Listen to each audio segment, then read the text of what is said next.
শ্রীরামকৃষ্ণকে যেরূপ দেখিয়াছি। বই থেকে নেওয়া। স্বামী প্রেমানন্দের স্মৃতিকথা। আমার মা ছুটির সময়ও আমাদের গ্রামের বাড়িতে আঁটপুরে আমাকে বেশিদিন থাকতে দিতেন না। ভয় পেতেন আমি খারাপ ছেলেদের সঙ্গে মিশে নষ্ট হয়ে যাব। কিন্তু যখনই বাড়ি ছেড়ে কলকাতায় ফিরে আসতুম তিনি কাঁদতেন, ঠাকুরও কাঁদতেন। আমি যখন দক্ষিণেশ্বর ছেড়ে কলকাতায় ফিরে আসতুম, কি করে তোমাদের বোঝাবো ঠাকুর আমাদের কত ভালোবাসতেন। তিনি ঘোড়ার গাড়ি করে কলকাতায় যেতেন শুধু পূর্ণকে খাওয়ানোর জন্য। যে স্কুলে পূর্ণ পড়ত তিনি তার কাছে অপেক্ষা করতেন এবং ছেলেটিকে ডেকে আনতে কারুকে পাঠাতেন এবং তাকে মিষ্টি খাওয়াতেন। তিনি বলতেন, আমার কি হলো, তোর একটা মাদুর পর্যন্ত নেই আমাকে বসতে দেওয়ার জন্য, তবুও তোকে দেখার জন্যে আমি অস্থির। একদিন দেখা গেল বলরাম বাবুর বাড়ির বাইরে তিনি অপেক্ষা করছেন। আমি তখন বাড়ির ভেতরে ছিলুম। বলরাম বাবু বাড়ি ছিলেন না এবং ঠাকুর ভেতরে যেতে ইতস্তত করছেন এই আশঙ্কায় যে তিনি হয়তো অপমানিত হবেন। তিনি আমাকে দেখতে এসেছিলেন। অবশেষে কে যেন তাকে ভেতরে ডেকে নিয়ে গেল। তার ভালোবাসা সীমাহীন ছিল এবং সেই ভালোবাসার এক বিন্দুতেই আমরা ভরপুর হয়ে যেতুম। আমাদের প্রত্যেকেই ভাবত তাকে ঠাকুর সবচেয়ে বেশি ভালোবাসেন। তিনি আমাদের বলতেন, আমি অহংকার ছাড়া আর সব কিছু সহ্য করতে পারি। সেই জন্য তিনি যখন কারু সঙ্গে দেখা করতে চাইতেন আগে হৃদয়কে পাঠাতেন দেখে আসতে লোকটার অহংকার আছে কিনা। তিনি আমাদের জন্য একটা ছাঁচ রেখে গেছেন। এখন আমাদের মনের কাদা চটকাতে হবে, সেই ছাঁচে ঢালতে হবে। তখন একটি সুন্দর মূর্তি আবির্ভূত হবে। ঠাকুর সমস্ত জগতের জন্য এসেছিলেন। ঠাকুর কোনো বন্ধন সহ্য করতে পারতেন না। ঠাকুর মশারি গুজে দিতে বা জামার বোতাম লাগাতে পারতেন না, দরজায় খিল দিতেন না। আমাদের বোতাম এঁটে দিতে বলতেন। এক সময় নতুন কাপড় তার সামনে ছেঁড়ায় তিনি চেঁচিয়ে উঠতেন যেন তার লেগেছে। পবিত্র হতে হবে, পবিত্রতাই ধর্ম।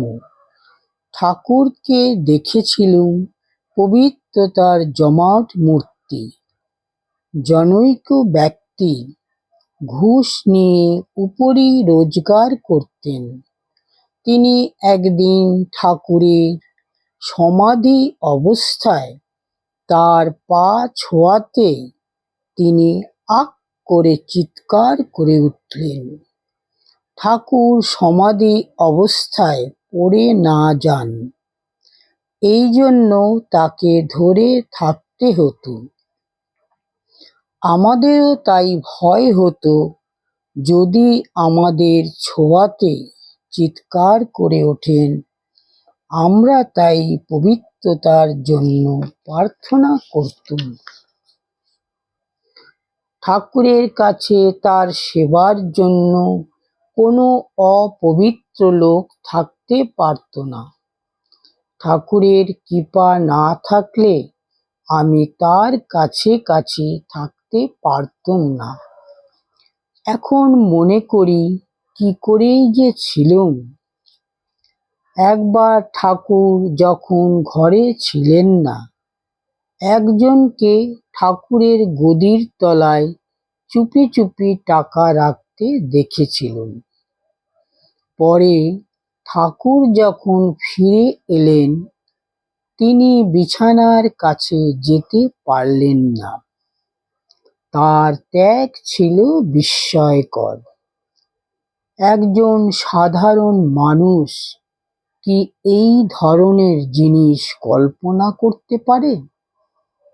আমরা তার আদর্শ জীবন স্বচক্ষে দেখেছি, তাই দৃঢ় প্রত্যয়ের সঙ্গে বলতে পারি। একদিন চৈতন্যলীলা থিয়েটার দেখতে যাবেন। আমাকে বললেন, দেখ, যদি সেখানে সমাধিস্থ হয়ে যাই, লোকে সবাই আমার দিকে চেয়ে থাকবে, সব গোলমাল করে উঠবে। তুই আমার ওই রকম হবার উপক্রম দেখলে অন্য বিষয়ে খুব কথা বলবি। এই বলে তো আমাকে সঙ্গে নিয়ে গেলেন।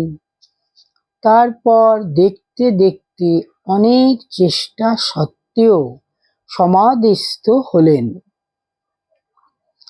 আমি আবার নাম বলতে থাকি, তবে সমাধি ভাঙে।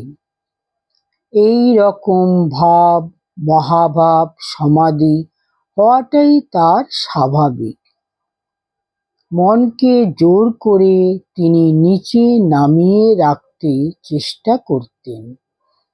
আর আমরা অল্প আধার কিনা, কত সাধন ভজন তপস্যা করি ওই একটু ভাব সমাধি লাভ করবার জন্য। ঠাকুরের অপরিগ্রহ ছিল অদ্ভুত।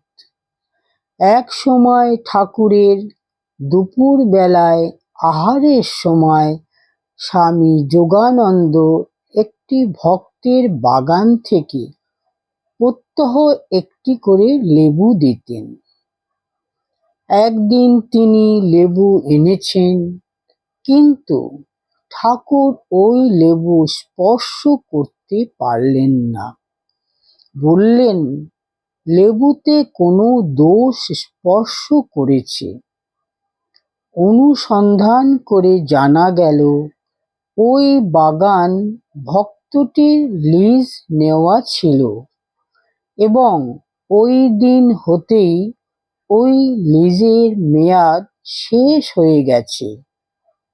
অতএব ওই লেবুর উপর তার কোনো অধিকার ছিল না। ওই দিন ওই লেবুটি আনা চুরির শামিল হয়ে গেছে।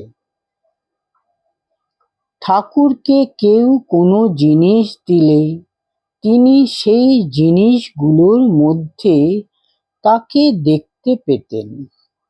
যে খাবারের সঙ্গে এতটুকু পাপ লিপ্ত থাকত, সে খাবার তিনি গ্রহণ করতে পারতেন না। তার পবিত্রতা কি অদ্ভুত ছিল! কোনো অপবিত্রতা কাছে আসা বা তাকে স্পর্শ করা তিনি সহ্য করতে পারতেন না।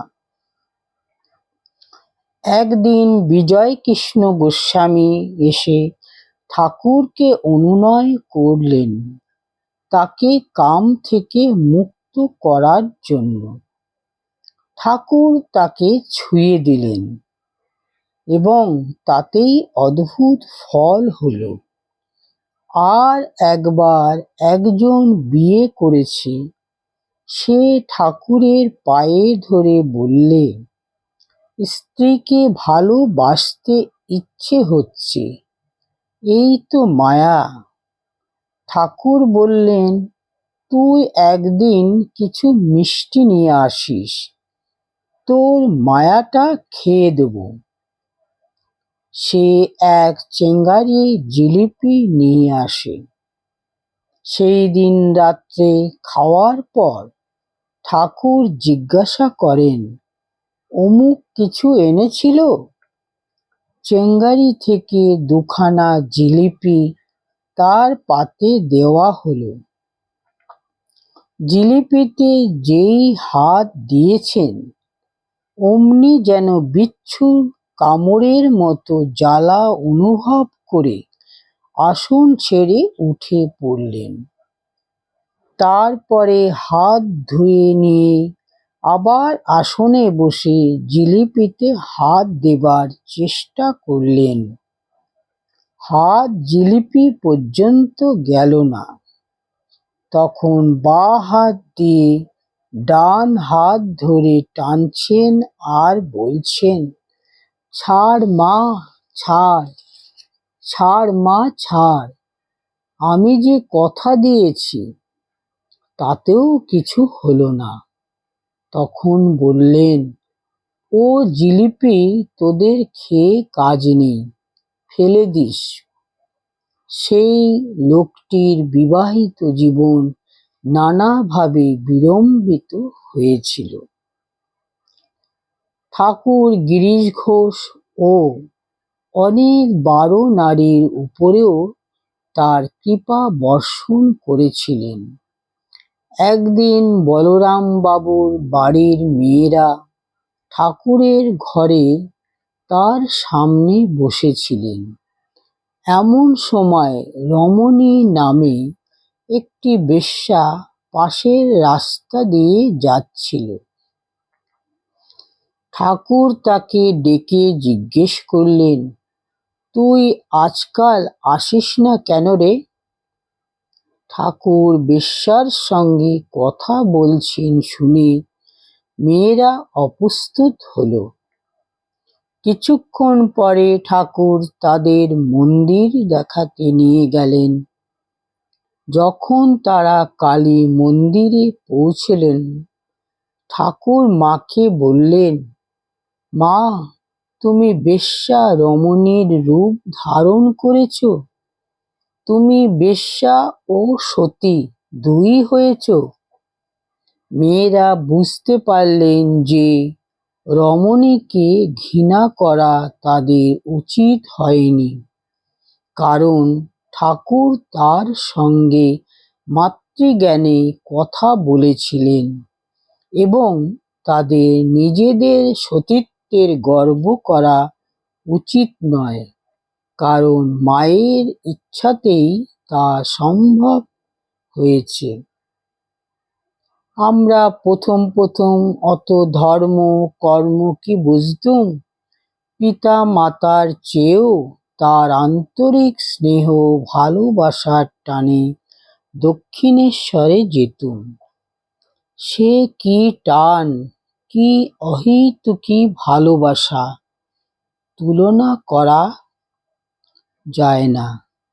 নরেনের জন্য হাউ হাউ করে কান্না, আবার কখনো প্রিয় সখার মতো কত হাসি ঠাট্টা তামাশা করছেন। সাংখ্য শাস্ত্রের গভীর সৃষ্টিতত্ত্ব, প্রকৃতি পুরুষবাদ সোজা সিধে কথায় কত হাস্য উদ্দীপক গল্প করে আমাদের তিনি বোঝাতেন। তার হাব ভাব সহ গল্প শুনে হেসে হেসে আমাদের তখন পেটের নাড়ি ছিঁড়ে যাবার মতো হতো। গল্প শেষ করে সৃষ্টির কারণ সম্বন্ধে বলতেন, এও বটে, ও বটে, পুরুষও বটে, প্রকৃতিও বটে। কখনো কখনো আবার বাইজিদের অনুকরণ করে হাত ঘুরিয়ে ঘুরিয়ে কোমরে হাত দিয়ে নাচ। আবার কখনো ধর্মের জটিল তত্ত্ব যা বুঝতে কত ভাষ্য, তার আবার টিকা তস্য টিকা পড়েও পণ্ডিতদের মাথা গুলিয়ে যায়। ঠাকুর হাসি ঠাট্টা করতে করতে সেই সকল ধর্মতত্ত্ব সোজা কথায় মীমাংসা করে বুঝিয়ে দিতেন। তার অদ্ভুত শিক্ষা কৌশল আমাদের হৃদয়ে চিরকালের জন্য একটা গভীর ছাপ দিয়ে গেছে। উচ্চ উচ্চ ধর্মতত্ত্বগুলি সরস করে বলাই ছিল ঠাকুরের শিক্ষার নিপুণতা।